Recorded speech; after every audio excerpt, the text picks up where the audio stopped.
Sobrang nakakagulat na balita. Grabe, President BBM nagsalita na. Sino-sino ang matatanggal sa pwesto? Nagulat si Vice President VP Sara. Ayon sa nakalap nating impormasyon, pinag-resign lahat ni BBM sa pwesto, sinibak lahat ni BBM ang gabinete niya. Natakot si VP Sara, tatanggalin din siya sa pwesto, bumaliktad na sa Duterte dada pa ng dada. Grabe si President BBM nagsalita na. Sino-sino ang matatanggal sa pwesto? Nagulat si Vice President VP Sara. Tara panoorin natin. Sir, former ES Vic Rodriguez said that there's no need for courtesy resignation, to call for courtesy resignation of all cabinet secretaries because the core problem is the president himself. Optics lang daw. Alam mo si Vic Rodriguez, daldal ng daldal yan eh. Do you listen to him? Huh? Why was he taken out of the office? Wala pa siyang 3 buwan. Gusto niya makipag-away, wag na. Kaya mo, kantsaw lang siya eh. Kantsaw ng kantsaw. That's when you see, in the middle of night, a dog barking at the fence. If you want to get up, you get up and throw stones at that dog. But we will not do that to him. Wag na nating pansinin. Salamat, ES. Eden Santos po from Net25. Good afternoon po, ES. Pwede naman daw pong sibakin ni Pangulong Marcos, yun pong mga gusto niyang alisin, bakit nagpasubmit pa raw po ng courtesy resignation. And pasensya na po if I have to ask this, di daw po ba ito parang pampapogi lang sa public? Ay, alam nyo, mahirap naman na sabihin nyo kung ano ang dapat, hindi na kailangan na mag-courtesy resignation. Ilagay ninyo ang sarili ninyo sa aming pwesto. Kung tamaan mo yung isang tao, ano ang lalabas na mukha mo? It's best that we did it this way so that it will be more honorable for them. Hindi naman kami yung diktador na magsasabi, oy, wala ka na, sisipain mo na. When I said that we are all serving at the will of the President, at the President's pleasure, we have to humanize. So, demanding a courtesy resignation is the best way of doing it, because all that you can do is just to accept, and that's the end of the debate. You don't really need to follow what others are saying because they are not in the saddle. They may have different views of it when their time comes, if ever that time will come. Pero the best advice is our own counsel, our own conscience. A quick follow-up lang po. Can you consider it as a failure po on the part of the President na nakapaglagay po siya, nakapagtalaga ng mga official na underperforming or not performing well? And meron po ba tayong timeline kung kailan po mararamdaman ng ating mga kababayan itong mas maganda at maayos na serbisyo sa public sa mga bago? Dalawang tanong yan. Yung unang tanong mo, ikaw ba pag meron kang niligawan, alam mo ba na may ibig sabihin no, at the start you do not know how this guy will perform, so that's more or less a very hindi ko masabi ko anong tanong yan. Yung pangalawa na tanong mo, ano na ba yun? Mararamdaman kagad, wala nang iba eh. Kung ang trabaho mo ay mag-deliver ng tinapay, deliver ka ng masarap na tinapay. Ganun lang. Hindi naman pwedeng, oy, bukas pa. Wag. Ngayon na. Kasi taong bayan naghihintay.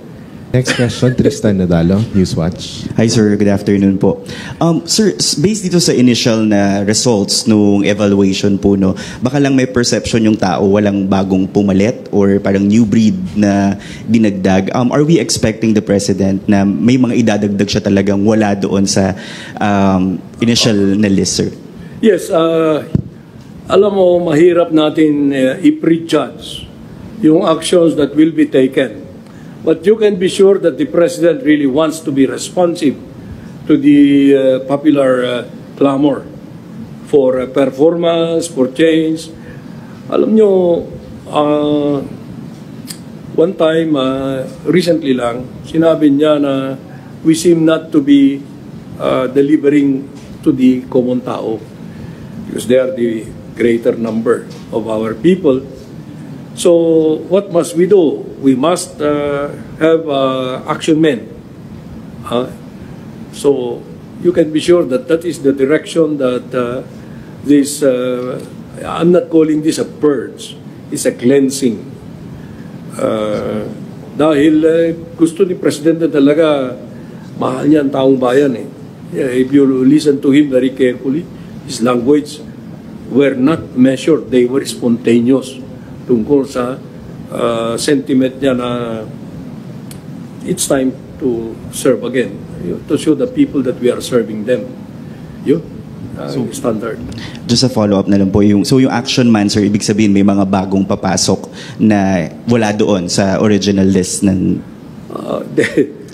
Hindi naman. Maaring meron. No? I cannot just say that now because until the President has decided, no one can second-guess what the President really has in his heart. Okay? Now, you know that the President, based on how you observed him, is a sincere individual. He has been very frank. Wala siyang tinatago eh. Walang disguise. So, when the time comes for each of the individuals, 52 na ang nag-submit, we do not know how this 52 will fare. No? Meron na tayong 5 na na-retain and 2 na pagbabakasyonin. Literally. Okay? I think that's all. Yes. Thank you very much. We have one more. Yes, yes. Thank you very much. Tatanungin mo na naman yung political. Thank you very much, Executive Secretary Lucas P. Bersamin, Malacanang Press Corps, Undersecretary Cervantes. Sige na, and okay lang. Time is up. Yes, De, marami pa naman. You will have more opportunities when more action will be coming. Okay. One last question daw. One last question, sir, from Alvin Baltazar of Radyo Pilipinas. Yes, magandang hapon po. Yes, pwede po bang malaman yung composition ng review committee na sumisiyasat doon sa performance evaluation ng ating mga members ng cabinet? Well, hindi namin pwedeng sabihin sa inyo yung membership ng committee na yan, but you can be sure that they are the highly calibered, highly yung mga taong with an objective character. Maybe those who have been experienced, I can generalize only. Okay? Now, ang pag-uusga naman, it is based on what are observed, what are on the ground now, or performance, etc. So these are all brought to the attention of the President, who makes the ultimate decision whether to dismiss or accept the resignation or to continue or to give a new mandate or what. Yes, follow-up lang po. Doon sa mga nagsubmit ng resignation, meron po bang nagsubmit ng irrevocable resignation? Ay, wala pa akong awareness dyan. But maybe in a few days' time we will know. Kasi karamihan naman ang memorandum ko kasi is unqualified courtesy resignation.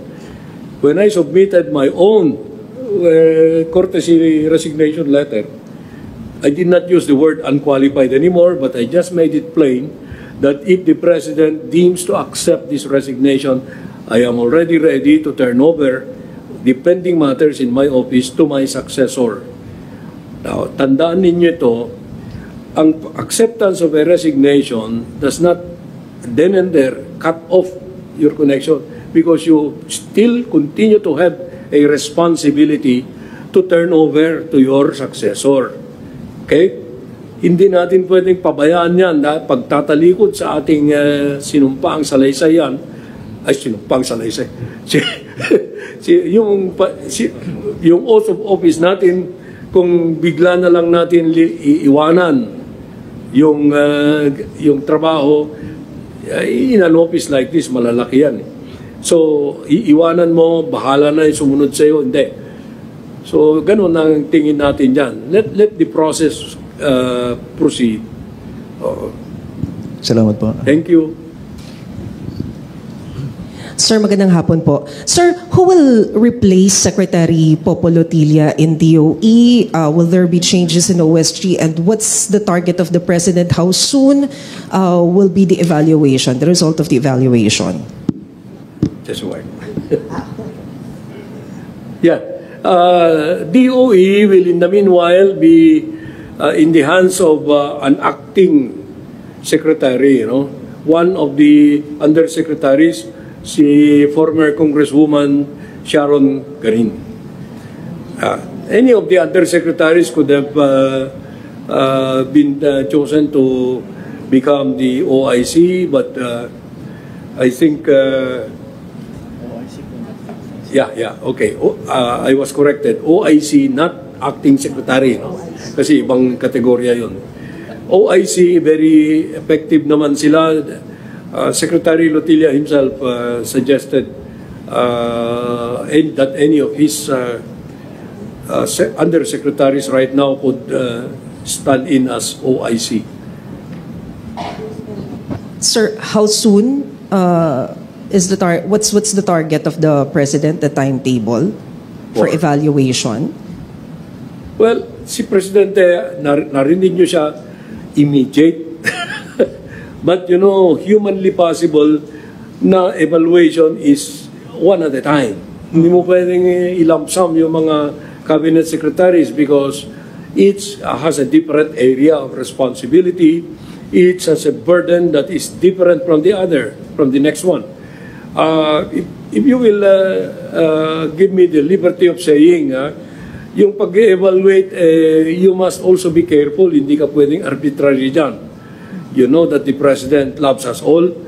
And he joked yesterday during that presentation in the Kalayaan Hall when he was saying, I greet also the members of the cabinet. Do I still have a cabinet? Sabi niya, no? But that's not the reality of it. There is an evaluation ongoing now of performance. But each cabinet secretary will be evaluated depende sa tasks, depende sa goals ng kanyang department or agency. No, Secretary, gentlemen. Sir, nabanggit po kahapon kabilang sa mga magiging basihan sa desisyon who gets retained and who gets replaced ay performance and issues of corruption. Sa mga mapapalitan po, ano hong nangyari? Ano hong naging basis kung bakit sila matatanggal? Secretary? Si Secretary Loizaga, walang issue na corruption dyan.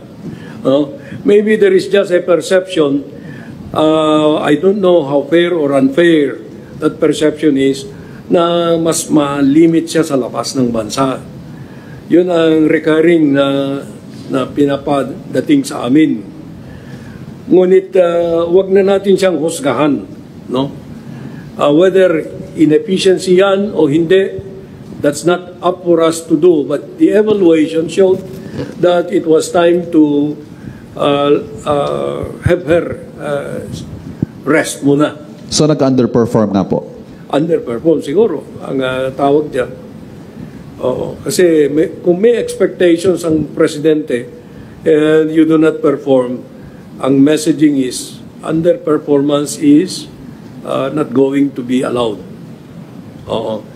Yung kay Secretary Acosar, hindi mo rin masabing corruption yan. Wala. Hindi mo rin masabing underperformance, under-delivery. Alam mo, napakataas yung nilagay niyang standard niya when he accepted the job. But you know, he is a very efficient he was very efficient in the private sector, and we expect that the President expected na makapag-deliver siya. Pero I don't know if he set the standard too high for himself dahil 1 million housing a year, housing units. There may have been obstacles in his way which were beyond his control and beyond the control of government. But to us now, because of the results of the election, it's time for the President to take him out there and bring another one who might make a better performance. Ganyan ang tingin ko dun sa kaso ni Secretary Acuzar. Wala namang masamang tinapay yan si Secretary Acuzar. Mga mareretain naman po, are there new instructions from the President? Because in his message in demanding and calling for the submission of courtesy resignations, there was a sense of urgency. He wanted results and he wanted them fast. Ano ho kaya yung, sabi nyo nga, soldiers kayo, ano ho yung panibagong marching orders ng Pangulo from here on? Pag-usapan muna natin yung mga in-announce ko na maritain, yung economic team. Ano? Ang marching orders ni Presidente dyan is to enhance yung ating economic situation to the eyes of the outside world at saka dito sa Pilipinas, yung actual na economic health natin. Si Secretary Balisacan has been performing very well. He has been, practically, ang sabi ni Presidente sa kanya, he's a genius. Dahil mahirap mong gawin yung ginagawa niyan sa economic level. Si Secretary Frederick Go sa investments at saka economic matters ay walang may tatawar, hindi mo matatawaran yung kapasidad niya. Kasi he's a very experienced economist and businessman. Si Secretary Recto, that is the same thing that we have to say. Kasi si Secretary Recto, from day one of his service, he came in midway in the past 3 years. Siya naman kaagad action man yan eh. You know, he was working under financial limitations or the fiscal space na nadatnyan niya masikip. Pero up to now, we have remained very active tayo because of the government's prioritization of spending. No? Si Secretary Amina Pangandaman naman, no one can be better than her sa budget, DBM. She can deny your request with grace. And that is very important because no one will ever get mad at her. She is considered as the the model for fiscal management, budget. Hindi ka pwedeng umalma dyan. So, the President decided to retain these 5 members of the economic team so that there will be no more problems sa perception about where the country is going. Deal with this. First, I would like to announce that as far as I am concerned, the Executive Secretary, the President declined the courtesy resignation that I tendered. And just this morning, he communicated to me that I have his full backing for as long as I wish to work for him. And that is a very good gesture from the President because that is a sign of his manifestation of his full trust and confidence in myself. Because if you had noticed, I don't know if any of you was involved, there was a lot of misinformation yesterday about this reorganization being triggered in order to target me or to remove me from office. Lahat ng cabinet members, presidential advisors, and other presidential appointees are always subject to the will of the President of the Republic of the Philippines. Wala kaming ilusyon na panghawakan ng mga kanya-kanyang pwesto at oras na gusto ng Pangulo na palitan kami o umalis kami, sa pwesto, gagawin namin yon dahil para kaming mga ordinary soldier lamang, sundalo kami. Lahat kami ay naghain ng aming courtesy resignations as called for by the President. Walang nag-hesitate. Kasi alam namin na Pangulo lamang ng Pilipinas ang makakapagsabi kung hanggang kailan kami maninilbihan sa taong bayan. Maliwanag po sana sa atin yan. Kahit ano pa man ang sinasabi ng iba't ibang quarters, ang mananaig dito ay yung kagustuhan ng ating Pangulo. Now, as far as the cabinet the number of resignations, yung mga nag-resign, courtesy resignation, as of the time that we started this press conference, there have already been about 52 who have submitted. So, makikita nyo dyan yung extent ng panawagan ni Presidente. Lahat ay sumasang-ayon sa panawagan, nag-submit ng courtesy resignation. So, nasa kamay na talaga ng Pangulo ng Pilipinas kung sino-sino sa amin, sa 52 na yan, and probably more, ay mariretain. Walang alinlangan yung mga yan. So, yan ang sitwasyon natin ngayon. It is my task to make these following announcements. No?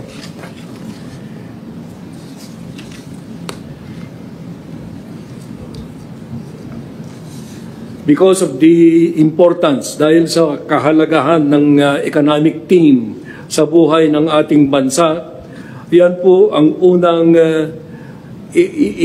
inaksyonan ng ating Pangulo. After careful evaluation,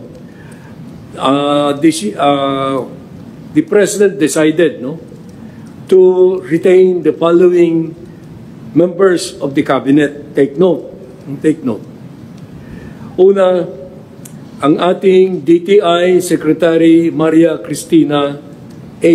Roque, retained. Pangalawa, ang ating Department of Finance Secretary Ralph G. Recto. Pangatlo, ang ating DepDev Secretary Arsenio M. Balisacan.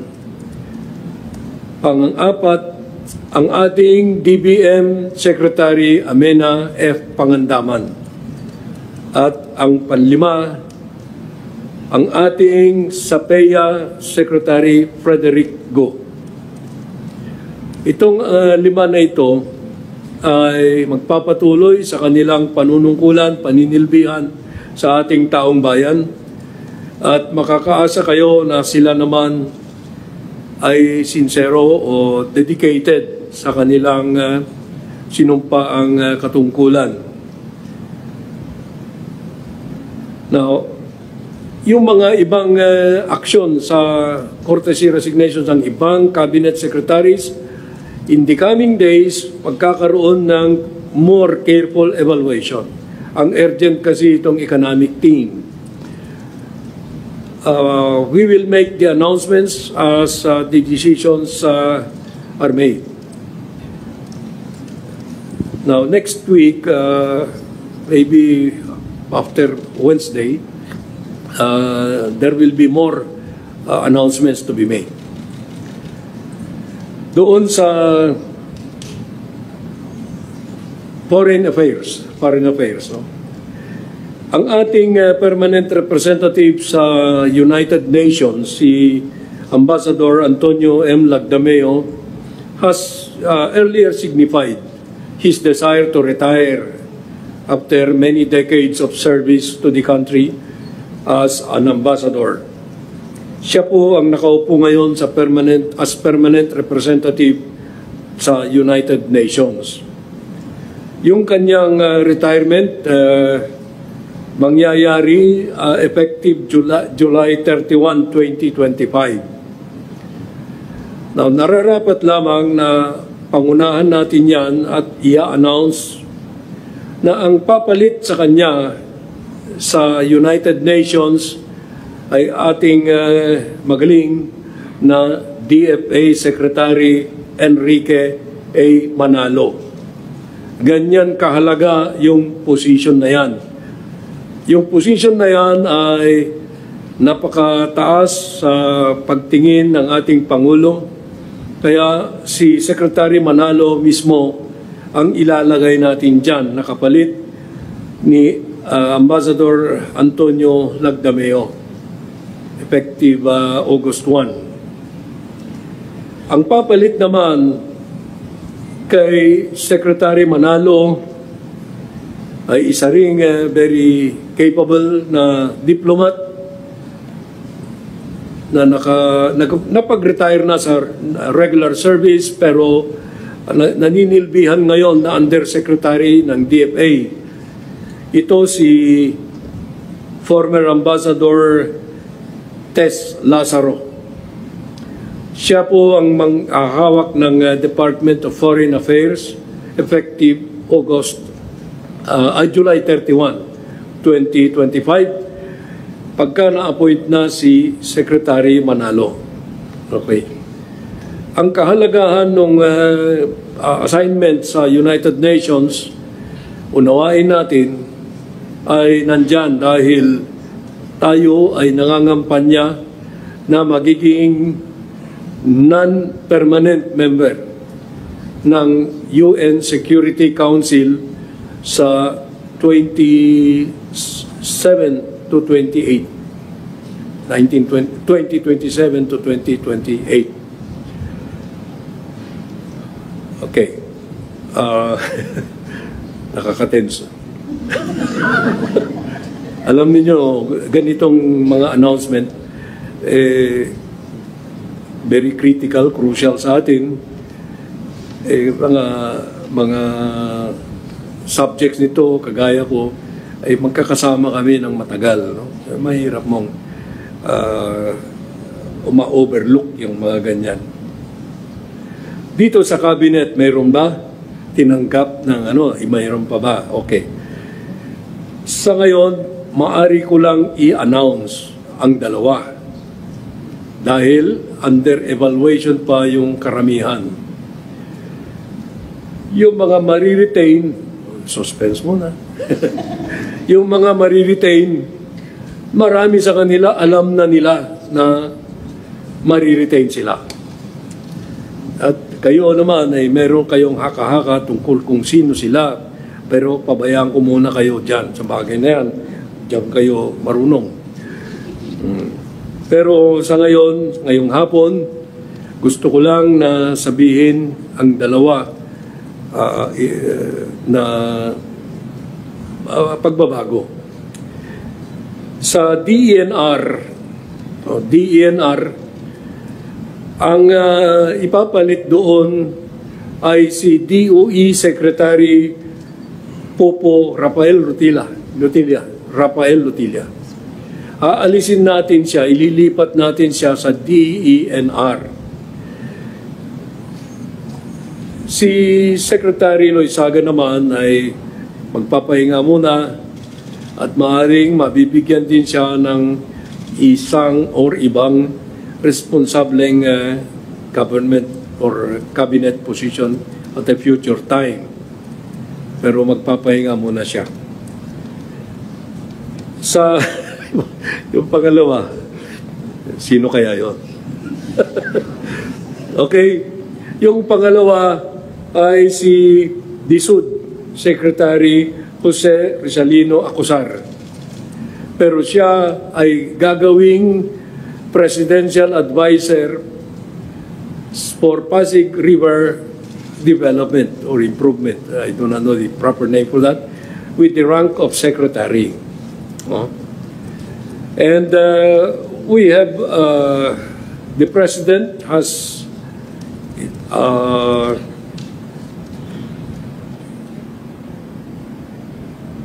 he is going to be replaced by a former undersecretary sa DSUD, si Engineer Jose Ramon Aliling. Si incoming Secretary Aliling, former undersecretary ng DSUD, naging in charge sa pambansang pambahay para sa Filipino Housing for PH Program and Pasig Bigyan Buhay Muli Project. Ibig sabihin, hindi na siya bago sa DSUD. Siya po ay President ng Chief Executive Officer ng Jose Aliling Construction Management Group of Companies. Ito ay well known for managing construction projects, big construction projects everywhere. Kaya meron siyang track record na maganda. He's the youngest president of the Construction Management Association of the Philippines and the first awardee of the TOYM for civil engineering.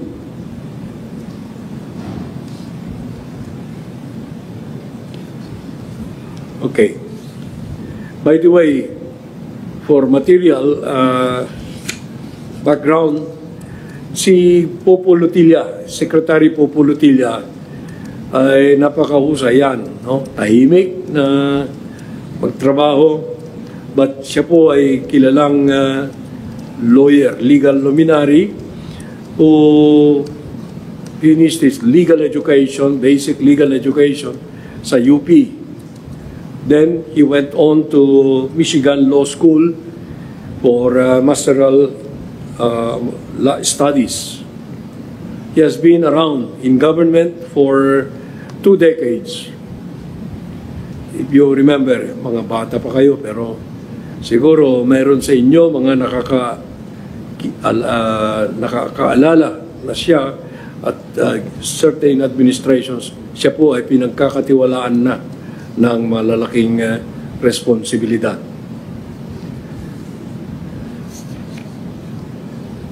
Okay, just before coming over, may pinakita sa akin na hindi ko ano ba tawag doon, vlog o ano, binabatikos pa rin ako. Hindi na sila humihinto. Alam nyo, hindi na sa akin yan tumatama eh. Sa kanila na mismo dahil sinungaling sila. Ganun lang. I'm not that concerned. Pero hindi na natin pag-uusapan yan. Basta sinabi ko, tigilan na nila. Kasi walang mangyayari. Tapos na laban nila. So with that, may I request the moderator to start the ball rolling. By the way, before we do that, to my right is Undersecretary Leonardo Roy Cervantes. And to my left is a massive figure, like Undersecretary Al-Asri Muhammad Sali. They are my undersecretaries in the Office of the Executive Secretary. Ngayon, ikaw, bilang Pilipino, ano ang masasabi mo at reaksyon sa balitang ito? Mag-iwan ka ng komento sa ibaba at atin pong babasahin isa-isa.